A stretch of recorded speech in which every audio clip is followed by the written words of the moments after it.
Hello guys, welcome back to my channel K.Education Hub। और आज हम डिस्कस करने वाले हैं SOL BUE programme fifth semester के जो सब्जेक्ट है हिस्ट्री ऑफ इंडिया 1700 से 1857। इसमें हम डिस्कस करेंगे जो भी PYQ रिलेटेड इंपॉर्टेंट टॉपिक्स है जो प्रीवियस ईयर्स में पूछे गए हैं आपके for the upcoming exam which is 10th of January. अगर आप ये सारे नोट्स एक बार देख लेते हैं, एक बार इनको रिवाइज करके चले जाते हैं, आई एम श्योर आपका एग्जाम बहुत अच्छा होगा। I might not be able to explain everything, but ये जो अपकमिंग स्लाइड्स हैं मैं कहूँगी कि आप इन्हें पोज करके स्पेसिफिकली रीड करें और इन्हीं से रिलेटेड चैप्टर्स या टॉपिक्स पूछे गए हैं तो आप स्पेसिफिकली इन्हें ध्यान से देखें। Let's get started. सबसे पहले इंडियन 18th सेंचुरी की बात करें तो अर्ली 18th सेंचुरी में दो मेन चीज़ें हुई। फर्स्टली एक तो मुगल एम्पायर डिक्लाइन हो गया जो इतने ईयर्स से चल रहा था, जो बाबर ने स्टार्ट किया, and then last powerful ruler was Aurangzeb. और उसके बाद ब्रिटिशर्स के आने के बाद फाइनली बहादुर शाह जफर या बहादुर शाह सेकंड, जिसकी वजह से अल्टीमेटली मुगल एम्पायर फिनिश हो गया।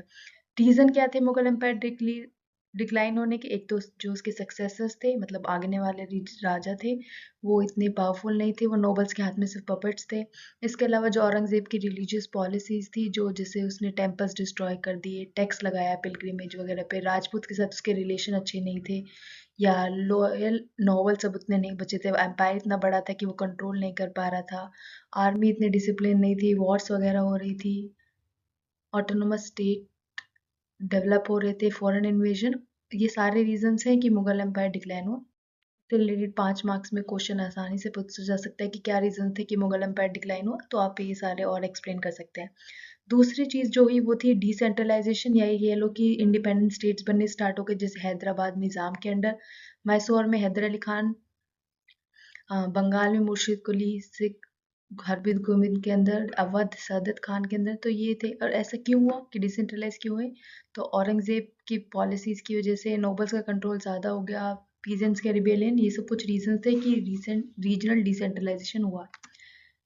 नेक्स्ट जो कॉन्सेप्ट आता है कि क्या 18th सेंचुरी एक डार्क एज था, इससे रिलेटेड क्वेश्चन पिछले 2-3 सालों में रेगुलरली पूछे गए हैं कि क्या हम 18th सेंचुरी को एक डार्क एज कहते हैं, या कह लो डार्क एज डिबेट जो कहा जाता है 18th सेंचुरी को।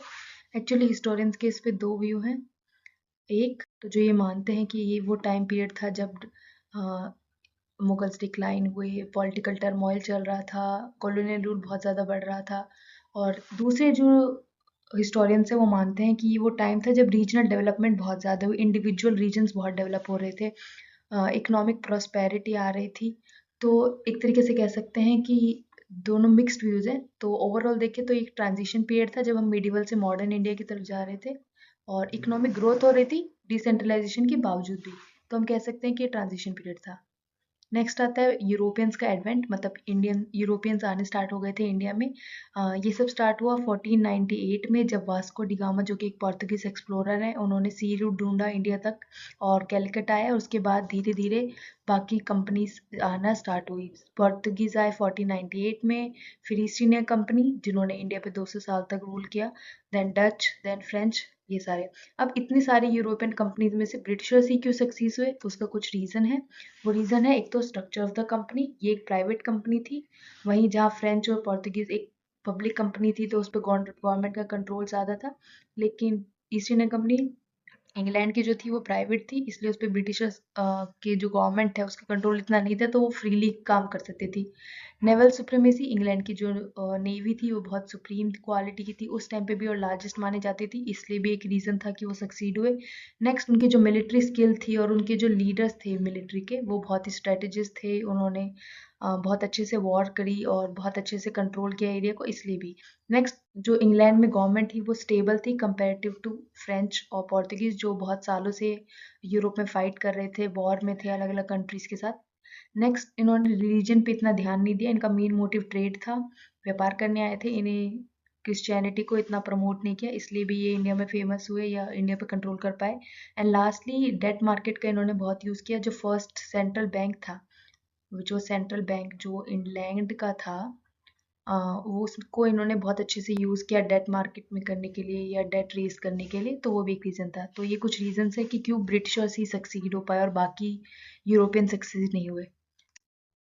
नेक्स्ट डिस्कस करें तो वो है ब्रिटिश एक्सपेंशन एंड कंसोलिडेशन, कि कैसे ब्रिटिशर्स ने अपना रूल इस्टेब्लिश किया इंडिया वगैरह पे। उससे पहले एक इम्पॉर्टेंट जो पॉइंट है वो है बंगाल का कॉन्केस्ट, मतलब बंगाल पे कैसे कब्जा किया ब्रिटिशर्स ने और यहाँ से कैसे उन्होंने इंडिया पे रूल करना स्टार्ट किया, क्योंकि इससे पहले वो सिर्फ ट्रेडिंग कंपनी थी और वो सिर्फ व्यापार करने आई थी, ट्रेड करने आई थी, पर इसके बाद वो एक एडमिनिस्ट्रेटिव कंपनी बन गई जो पूरे इंडिया पे रूल करने लगी, एक तरीके से कह सकते हैं। 1700 में बंगाल में जो मुर्शिद कुली खान रूलर बना, उसने अपने आप को मुगल से कह लो इंडिपेंडेंट डिक्लेयर कर दिया, बट स्टिल वो मुगल्स को रिवेन्यू पे करता था। फिर अलीवर्दी खान आया एंड सबसे इम्पोर्टेंट सिराजुद्दौला जो 1756 में आया। इसने बहुत एक्सटेंड किया, इसने ब्रिटिशर्स ने के खिलाफ भी इसने लड़ाई लड़ी। ब्रिटिशर्स ने एक्चुअली इसके टाइम पीरियड में एक फैक्ट्री स्टैब्लिश कर ली थी, फोर्टिफाई कर ली थी बिना इससे पूछे। तो उसके रिस्पॉन्स में इसने उसके कुछ सोल्जर्स को फैक्ट्री में बंद कर दिया था, जिसमें बहुत सारे लोग मारे भी गए, जिसको ब्लैक होल ट्रेजिडी के नाम से जाना जाता है। फिर हुई बैटल ऑफ प्लासी, इसी के रिस्पॉन्स में रॉबर्ट क्लाइव के अंडर ब्रिटिशर्स ने लड़ाई करी बैटल ऑफ प्लासी प्लासी में, जिसमें सिराजुद्दौला हार गया ऑफ कोर्स। रीज़न था मीर जाफर जो कि उसके आर्मी का कमांडर था, उसने रॉबर्ट क्लाइव के साथ मिलकर सिराजुद्दौला के अगेंस्ट लड़ाई लड़ी, इसलिए वो हार गया। तो जब हार गया उसके बाद मीर जाफर को रूलर बना दिया ब्रिटिशर्स ने, लेकिन मीर जाफर डच के साथ कॉन्स्पिरेसी करने लगा अ, ताकि उनको एक्सपेंड किया जा सके। तो इसके बाद ब्रिटिशर्स ने मीर जाफर को हटा के मीर कासिम जो कि उसका सन इन लॉ था उसको रूलर बनाया, लेकिन जब मीर कासिम भी विरोध करने लगा, उसके अगेंस्ट हो गया, तो फाइनली हुई बैटल ऑफ बक्सर। ये बहुत इंपॉर्टेंट लड़ाई है क्योंकि इसमें ब्रिटिशर्स ने ना सिर्फ बंगाल के रूलर को, पर इसके साथ साथ जो मुगल्स थे, शाह आलम करके उस समय रूलर था मुगल का, उसको भी, और अवध का जो रूलर था, इनको कंबाइन आर्मी को हरा दिया था एक छोटी सी डिसिप्लिन आर्मी में। तो यहाँ से ब्रिटिशर्स को पता चला कि इंडिया की आर्मी हो सकता है नंबर्स में बड़ी है, पर उतनी पावर नहीं है उसमें या उतने स्ट्रांग नहीं है। और यहाँ से ड्यूअल सिस्टम स्टार्ट हुआ गवर्नमेंट का। ड्यूअल सिस्टम में होता है कि ब्रिटिशर्स भी रूल कंट्रोल करेंगे और एक रूलर भी होगा जो अल्टीमेटली देखेगा कि हाँ इस्टेब्लिश हो पाए। नेक्स्ट थिंग जो हुई अ, वो है ब्रिटिश की एडमिनिस्ट्रेटिव पॉलिसी। ये तो डायरेक्ट क्वेश्चन भी आ सकते हैं, किसी इंडिविजुअली भी पूछ सकते हैं और या फिर ओवरऑल पॉलिसी भी पूछी जा सकती है। ब्रिटिशर्स की जो ओवरऑल पॉलिसी थी वो ये थी, स्टार्ट हुई दो तरीकों से, या तो वो वॉर के थ्रू कंट्रोल करते थे या तो डिप्लोमेसी। डिप्लोमेसी में आती है ये तीनों पॉलिसीज जो कब्जा करने के लिए उन्होंने यूज़ करी। सबसे पहली थी 1773 में जो वॉरेन हेस्टिंग लाया था, रिंग फेंस पॉलिसी। इसमें ये करते थे कि हम नेबर्स की टेरिटरी को कंट्रोल करेंगे ताकि हमारी टेरिटरी सुरक्षित रहे। ये उन्होंने मराठास के साथ, मैसूर के एरिया के साथ बहुत किया। नेक्स्ट आया 1798 में वेल्सले की। इसमें ब्रिटिशर्स ने कहा कि हम आर्मी मेंटेन करेंगे, बस रूलर्स को पैसे पे करने होंगे कुछ पर्टिकुलर अमाउंट, अगर वो पैसे नहीं पे कर पाते हैं तो उसकी टेरिटरी पे ब्रिटिशर्स कब्जा कर लेंगे। और ब्रिटिशर्स की परमिशन चाहिए होगी अगर किसी यूरोपियन को, पहले अगर तुम एम्प्लॉय करते हो या वॉर किसी पे डिक्लेयर करते हो तो ब्रिटिशर से पहले परमिशन मांगनी पड़ेगी। इस तरह उन्होंने अवध पे, मैसूर पे, हैदराबाद वगैरह पे कब्जा किया। लास्ट जो पॉलिसी उन्होंने अपनाई वो थी डॉक्ट्राइन ऑफ लैप्स। ये लॉर्ड डलहौजी की पॉलिसी थी जो 1848 में आई थी। ये भी कब्जा करने के लिए एक पॉलिसी थी। इसमें ये था कि अगर राजा का कोई उत्तराधिकारी नहीं है, हेयर नहीं है, तो उसका स्टेट को कब्जा कर लिया जाएगा ब्रिटिशर्स द्वारा। अडॉप्टेड बच्चे ऑफ कोर्स इसमें अलाउ नहीं किए गए। इसी तरह उन्होंने झांसी, नागपुर, सतारा पे कंट्रोल कर लिया।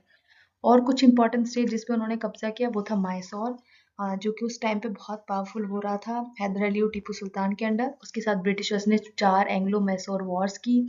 अल्टीमेटली टीपू सुल्तान मारा गया, हैदर अली भी की भी डेथ हो गई, और उस पे सब्सिडरी अलायंस लगा के इन्होंने उसको भी कब्जा कर लिया। मराठास के साथ ब्रिटिशर्स ने 3 वॉर करी 1770 से 1890 तक, और अल्टीमेटली मराठास को भी हरा दिया और रिंग फेंस पॉलिसी और सब्सिडरी अलायंस पॉलिसी के अंडर उन्होंने किया। लास्टली कार्नेटिक वॉर जो फ्रेंच के साथ लड़ी, ये सबसे इंपॉर्टेंट इसलिए मानी जाती है कि इसके बाद से कोई यूरोपियन कंटेम्प्रेरी रहा ही नहीं ब्रिटिशर्स का जो यहाँ पे कब्जा कर सके, क्योंकि डच पहले ही इंडोनेशिया शिफ्ट हो चुके थे, अपनी पावर यहाँ से, क्योंकि पोर्तुगीज ने इंडिया में जितनी टेरिटरीज थी वो ब्रिटिशर्स के नाम पहले ही कर दी थी। और फाइनली फ्रांस को हरा के ब्रिटिशर्स ने अपनी सुप्रीमेसी इस्टेब्लिश करनी स्टार्ट करी। अब इससे रिलेटेड जो प्रीवियस क्वेश्चन पूछा गया है वो ये है कि ब्रिटिशर्स के क्या मेथड थे इस्टेब्लिश करने के लिए पावर, या फिर इसके अलावा ये स्पेसिफिकली भी पूछा गया कि सब्सिडी अलायंस कैसे पॉलिटिकल पॉलिसी थी। तो आपको इंडिविजुअली भी थोड़ा थोड़ा पता होना चाहिए और ओवरऑल भी पता होना चाहिए। नेक्स्ट बात करते हैं। नेक्स्ट है कॉलोनियल इकोनॉमिक पॉलिसी। आप इकोनॉमिक को डेवलप करने के लिए उन्होंने क्या किया, लैंड क्योंकि मेन सोर्स था रेवेन्यू का मिडिवल टाइम से ही, तो उन्होंने लैंड रिवेन्यू सिस्टम स्टैब्लिश की। सबसे पहला है परमानेंट सेटलमेंट, जो कॉर्नवालिस ने किया था। कौन से एरियाज में, बंगाल, बिहार, उड़ीसा। इसमें ये था कि रिवेन्यू फिक्स कर दिया गया था कि भाई इतना रेट है तुम्हें हमेशा। रैयतवारी सिस्टम, जिसमें इन्होंने देखा कि अगर हम परमानेंटली फिक्स कर दे रहे हैं तो हमारा रिवेन्यू बढ़ नहीं रहा है जब फसल अच्छी हो रही है तब भी, तो उन्होंने कहा कि अब हम 20-40 साल के लिए फिक्स करेंगे और डिपेंड करेगा कि लैंड किस तरीके का, इरिगेटेड है या ड्राई लैंड है, और उस हिसाब से होगा। और ब्रिटिशर डायरेक्ट कलेक्ट करेंगे ताकि जमींदारों को कोई शेयर ना देना पड़े। लास्टली महलवारी सिस्टम, जो कि पंजाब, आगरा, वेस्टर्न साइड में इन्होंने इंट्रोड्यूस किया था। इसमें ये था कि किसानों के पास ही रहेगी ज़मीन, उन्हीं का ओनरशिप रहेगी, लेकिन लैंड को इन्होंने विलेज वाइज डिवाइड कर दिया था, एक या एक से ज़्यादा लैंड, और जो विलेज की कमेटी होगी पंचायत टाइप, उससे वो डायरेक्टली कलेक्ट कर लेंगे लैंड रिवेन्यू सिस्टम। नेक्स्ट, इसका इम्पैक्ट क्या क्या हुआ।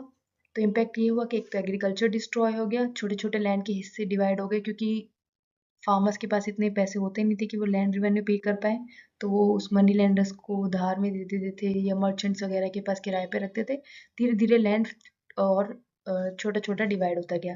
गवर्नमेंट ने कुछ खर्चा किया नहीं लैंड की डेवलपमेंट के लिए, और किसानों के पास कुछ होता नहीं था कि वो लगा पाए लैंड को और बेटर बनाने के लिए, तो इसलिए एग्रीकल्चर डिस्ट्रॉय हुआ। सोशल डिफरेंसेस का मतलब है कि जो बड़े जमींदार होते थे, बड़े फार्मर्स होते थे, वो तो अपनी ज़मीन बचा लेते थे लीगली, पर जो छोटे किसान वगैरह होते थे उनके पास कुछ ऐसा था नहीं अपनी ज़मीन बचाने के लिए, तो उनका ज़मीन ज़्यादा से ज़्यादा मनी लैंडर पर ट्रांसफ़र हो गई। मार्केट इकोनॉमी मतलब है कैश पेमेंट अब बहुत फेमस हो गई थी। इससे पहले लोग काइंड में ज़्यादा, या ये कह लो बार्टर सिस्टम बहुत डेवलप हो रखा था, लेकिन अब लैंडिंग फैसिलिटीज़ बहुत आ गई थी। पीजेंट्स को फोर्स किया जाता था कि वो इंस्टेड ऑफ कि वो खाने की चीज़ें उगाएं, जैसे वीट, गेहूँ, वीट, राइस वगैरह, अब उन्हें कमर्शियल क्रॉप्स उगाने के लिए कहा जाता था, जो उन्हें सस्ते दामों पे बेचनी पड़ती थी, और फिर फूड ग्रेन्स उन्हें महंगे दामों पे खरीदने पड़ते थे। इसके अलावा इंटरमीडियरीज जैसे मर्चेंट्स, मनी लेंडर्स बहुत आगे थे, और इसका बर्डन किसानों पे सबसे ज़्यादा था। ऐसा कहा जाता है कि 1815 तक ज़्यादातर लैंड मनी लेंडर्स के हाथ में ट्रांसफ़र हो चुका था। इसके अलावा जो और चीज़ें हुई वो थी deindustrialisation, commercialisation and drain of wealth. इनसे इंडिविजुअल भी क्वेश्चन पूछे गए हैं 5 मार्क्स में, शॉर्ट नोट्स में, और ओवरऑल भी पूछा गया है 12-13 मार्क्स में कि ये कि लैंड रेवेन्यू सिस्टम बताओ या इकोनॉमिक पॉलिसी क्या थी। तो आपको ओवरऑल पूरा ध्यान रखना है और आप ये नोट्स अच्छे से स्टडी कर सकते हैं। नेक्स्ट है एजुकेशन, प्रेस और ट्राइबल अपराइजिंग। एजुकेशन के 3 एजेंट्स थे जिससे एजुकेशन प्रमोट हुआ। एक कुछ तो गवर्नमेंट ने, मतलब ईस्ट इंडिया कंपनी ने जो पॉलिसीज लाई वो, जो क्रिश्चियन मिशनरीज इंडिया में आए थे क्रिश्चियनिटी को प्रमोट कर, उन्होंने भी एजुकेशन को प्रमोट किया, और कुछ इंडियन इंटेलेक्चुअल जो पढ़े लिखे लोग थे उन्होंने रिफॉर्मर, जैसे सबसे इंपॉर्टेंट अगर हम माने राजा राम मोहन राय, जिसके बारे में हम आगे पढ़ेंगे, बट स्टार्ट करें तो एजुकेशन स्टार्ट हुआ था सबसे पहले 1781 में। वॉरेन हेस्टिंग ने एक कोलकाता मदरसा स्टैब्लिश किया था मुस्लिम लोगों को स्टडी करने के लिए। इसके रिस्पॉन्स में एक संस्कृत कॉलेज खुला था हिंदू लॉज को पढ़ने के लिए। फिर फोर्ट विलियम कॉलेज आया 1800 में, ताकि सिविल सर्वेंट को इंडियन लैंग्वेजेस में ट्रेन किया जा सके। फिर चार्टर एक्ट आया जिसमें कहा कि भाई गवर्नमेंट हर साल 1 लाख रुपए देगी एजुकेशन को प्रमोट करने के लिए। फिर एक कंट्रोवर्सी हुई कि ओरिएंटलिस्ट और एंग्लिसिस्ट कंट्रोवर्सी कहते हैं उसे। ओरिएंटलिस्ट कहते थे कि हमें हिंदू लॉज के बारे में ज़्यादा पढ़ाना चाहिए, और इंग्लिश कहते थे कि क्या फ़ायदा इन सब पढ़ाने के, इंस्टेड हमें साइंस, टेक्नोलॉजी, ये सारी जो चीज़ें हैं वो भी इंग्लिश में पढ़ानी चाहिए, वो ज़्यादा इंपॉर्टेंट है। हिंदुइज्म और उससे रिलेटेड चीज़ें पढ़ने का कोई फ़ायदा नहीं है। फिर मैकले मिनेटाइज में फाइनल हो गया कि हम इंग्लिश एजुकेशन को ही प्रमोट करेगी जो गवर्नमेंट है। फिर वुड्स डिस्पैच आया जिसको मैग्ना कार्टा कहते हैं। इसके बाद से इंग्लिश एजुकेशन एक स्ट्रक्चर वाइज हुआ, स्कूल्स इस्टेब्लिश करे गए हर डिस्ट्रिक्ट्स वगैरह में, सेकुलर एजुकेशन बिना किसी रिलीजन के, फीमेल एजुकेशन पे बहुत ध्यान दिया गया, यूनिवर्सिटीज़ इस्टेब्लिश करी गई, ये सब है। इसके अलावा असेसमेंट देखें तो ज़्यादातर ब्रिटिशर्स ने इस्टेब्लिश करी थी सिर्फ अपने फ़ायदे के लिए, क्योंकि उसके बावजूद भी लिटरेसी रेट कम था, साइंटिफिक एजुकेशन इन्होंने इग्नोर करी। अगर हम बात करें प्रेस की, तो सब गोवा में पोर्तुगीज़ ने प्रेस इन इस्टेब्लिश की थी। 1718 में पहला न्यूज़पेपर इस्टेब्लिश किया था बंगाल गैजेटे, जो कि जेम्स ऑगस्टस ने पब्लिश किया था। फिर उसके अलावा ब्रिटिशर्स ने कंट्रोल करने के लिए बहुत सारे सेंसरशिप एक्ट लाए, लाइसेंसिंग एक्ट लाए, और ये सब इतना इंपॉर्टेंट नहीं है, बट आप थोड़ा बहुत पता रहना चाहिए। ट्राइबल अपराइजिंग रीज़न था कि ज़्यादातर प्रॉपर्टी प्राइवेट लोगों के हाथ में ट्रांसफ़र हो गई थी, सेटल एग्रीकल्चर के लिए उन्हें फोर्स किया जा रहा था। जंगलों में उन्हें अलाउ नहीं कर रहे थे क्योंकि ब्रिटिशर्स ने रिजर्व फॉरेस्ट डिक्लेयर कर दिए थे। मनी लैंडर्स का बहुत दबाव बढ़ रहा था, इसलिए ट्राइबल अपराइजिंग मतलब ट्राइबल लोगों ने विरोध करना स्टार्ट किया। इसमें मेन चीज़ ये थी कि ट्राइबल लोगों ने मिल के एक अगेंस्ट लड़ रहे थे। दूसरा इन सब में एक लीडर आता था, मसीहा लाइक फिगर मानते थे भगवान की तरह, जो इन्हें बचाने आया है। उसके अलावा लॉस के अगेंस्ट ही ज़्यादातर लड़ रहे थे और इनके पास जो हथियार थे वो बहुत ही आउटडेटेड थे, लकड़ी वगैरह इतने डेवलप नहीं थे। कुछ उनमें से फेमस अपराइजिंग या फेमस लड़ाइयाँ जैसे चौर, कॉल रिबेलियन, आप इसको रीड आउट कर लीजिएगा और एक दो इम्पोर्टेंट जो है उनको पढ़ लीजिएगा। इसके इम्पैक्ट क्या हुए वो ज़्यादा इंपॉर्टेंट है। आपको कॉज इम्पैक्ट बेसिक बेसिक पता होना चाहिए, क्योंकि अगर तुम ये बीच का भूल भी जाओ कि उन कहाँ थी स्पेसिफिकली, ईयर क्या था, वो इतना इंपॉर्टेंट नहीं, पर कॉज, कैरेक्टरिस्टिक्स, इम्पैक्ट ये पता होना चाहिए। नेक्स्ट है सोशल रिलीजियस रिफॉर्म मूवमेंट। इसके ये बहुत इंपॉर्टेंट है कि कॉज क्या था और इम्पैक्ट क्या था, ये क्यों हुए थे। तो ऑफ कोर्स ब्रिटिश रूल बढ़ता जा रहा था तो उसका असर था। इसके अलावा सोशल कंडीशन की जो ऑलरेडी सोसाइटी में रिलीजियस भेदभाव, सोशल इवल्स थे, उनको मिटाने के लिए वेस्टर्न कल्चर के अपोज में ये सारे। इसको आप रीड आउट कर लीजिएगा। स्पेसिफिकली राजा राममोहन रॉय के ऊपर एक बार पढ़ लीजिएगा, इस पे स्पेसिफिक 5 मार्क्स का क्वेश्चन पूछा भी गया है और ये सारे कुछ इंपॉर्टेंट मूवमेंट्स इनको रीड आउट करेंगे तो आप हो जाएगा। नेक्स्ट और सबसे इंपॉर्टेंट टॉपिक लास्ट है रिवॉल्ट ऑफ 1857। इसके रीज़न क्या थे मैंने मेंशन कर दिए हैं, economic reason, political reason, social religion और आर्मी के बीच डिस्कशन। पर इमीडिएट रीज़न था कि एनफील्ड राइफल इंट्रोड्यूस की गई थी आर्मी में, जिसके ऊपर कहा जाता था कि पिग और बीफ की फैट लगी हुई है और उसको मुंह से ओपन करना पड़ेगा। तो ये लोगों के रिलीजियस बिलीफ के बिल्कुल अगेंस्ट था, तो इसलिए लोगों ने मना कर दिया। तो हुआ ये कि अप्रैल 19 को 19 कैवेलरी जो थी सोल्जर्स की, उन्होंने मना कर दिया कि हम यूज़ नहीं करेंगे। मंगल पांडे ने अपने सीनियर को गोली मार दी थी, इसलिए उसको एग्जीक्यूट कर दिया गया, मतलब उसको उसको फांसी पर लटका दिया गया। फिर 9 मई को 3 और कैवलरीज ने मना कर दिया और उसमें से 85 लोगों को जेल कर दी गई। फिर 10 मई को जो मेरठ में सोल्जर्स थे उन्होंने अपने सीनियर्स को मारा और अपने जो बाकी साथी जेल में बंद थे उनको रिहा किया और उन्होंने दिल्ली मार्च करना स्टार्ट किया। उन्होंने कहा कि बहादुर शाह जफर जो लास्ट मुगल रूलर था वो हमारा लीडर है, और इस तरह हर जगह रिवॉल्ट स्टार्ट हो गई। झांसी में, सतारा में लोगों ने बहुत अ, सारे रूलर जो भी सब्सिडी अलायंस की वजह से या डॉक्ट्राइन ऑफ लैप्स की वजह से कंट्रोल में आ गए थे ब्रिटिशर्स के, उन सब ने विरोध किया। पर फाइनली 1958 तक ब्रिटिशर्स ने रिवॉल्ट को दबा दिया। फाइनली रिवॉल्ट खत्म हो गया। नवंबर में क्वीन प्रोक्लेमेशन आया कि भाई फाइनली रिफॉर्म्स वगैरह अब कुछ नहीं लेके आएंगे और अब से आर्मी को चेंज किया जाएगा और रिफॉर्म वगैरह एंड हो गया। रेशियल हेट्रेड वगैरह जो ब्रिटिशर्स और इंडियन के बीच वो और बढ़ गई और क्राउन रूल स्टार्ट हुआ। मतलब ब्रिटिश ईस्ट इंडियन कंपनी नहीं, अब से ब्रिटिश क्राउन जो था वो रूल करेगा इंडिया में। अगर इसका नेचर देखें, इस पे बहुत डिबेट होती है कि ये एक सिपाही म्यूटिनी थी या फिर ये पहली इंडियन इंडिपेंडेंस की लड़ाई थी। अब कोर्स इस पे दोनों पे कंफ्लिक्टिंग व्यूज है, पर कंक्लूजन देखें तो कह सकते हैं कि इसने लोगों के अंदर देशभक्ति की भावना पैदा करी। यहाँ से स्टार्ट हुआ कि लोगों ने देश के बारे में सोचना स्टार्ट किया। तो इसको कह सकते हैं कि लोगों ने आज़ादी के बारे में थोड़ा स्टार्ट किया। नेक्स्ट इज, अब ये फेल क्यों हो गया, क्योंकि इतने ज़्यादा दूर तक ये नहीं फैला था। मेनली जो नॉर्थ वेस्ट एरिया था वहीं तक था, साउथ एरिया में इतना डेवलप नहीं हुआ था। कोई आइडियोलॉजी नहीं थी, इन्होंने ये एक तरीके से बस सिपाहियों ने अगेंस्ट लड़ाई लड़ ली थी। कुछ आर्म्स वगैरह इतने डेवलप नहीं थे, इक्विपमेंट बहुत पुराने यूज़ करते थे। कोई लीडरशिप नहीं थी क्योंकि बहादुर शाह जफर ऑलरेडी बहुत ओल्ड था उस टाइम पे, तो वो उतना कुछ लड़ नहीं पाया, बस वो सिंबॉलिक लीडर था। सारी क्लासेस ने ज्वाइन भी नहीं किया, मिडिल क्लास ने, जो पढ़े लिखे लोग थे उन्होंने तो इस वायलेंस को ज्वाइन ही नहीं किया था। ज़्यादातर जो सोल्जर्स थे, पीजेंट्स थे, बस उन्होंने ही ज्वाइन किया। लेकिन इसकी इम्पोर्टेंस क्या है कि इससे पता चल गया कंपनी को भी कि उनकी एडमिनिस्ट्रेशन में क्या प्रॉब्लम है, लोगों के मन में क्या है, एक तो वो बाहर आ गया। हिंदू मुस्लिम यूनिटी दिखाई दी क्योंकि सबने बहादुर शाह जफर जो कि एक मुस्लिम लीडर था उसको अपना लीडर माना और इससे लोगों ने धीरे धीरे ब्रिटिशर्स के अगेंस्ट लड़ना स्टार्ट किया और इससे हम कह सकते हैं मॉडर्न नेशनलिज्म की शुरुआत हुई। Lastly thank you for watching this video. अगर ये आपको थोड़ी भी हेल्प करे तो प्लीज़ कमेंट कीजिएगा, चाहे एग्ज़ाम के बाद ही। और अगर आप किसी भी एक पर्टिकुलर सजेशन देना चाहें या सब्जेक्ट पे चाहते हैं वीडियो बनाएं तो प्लीज़ कमेंट कीजिएगा। Thank you very much.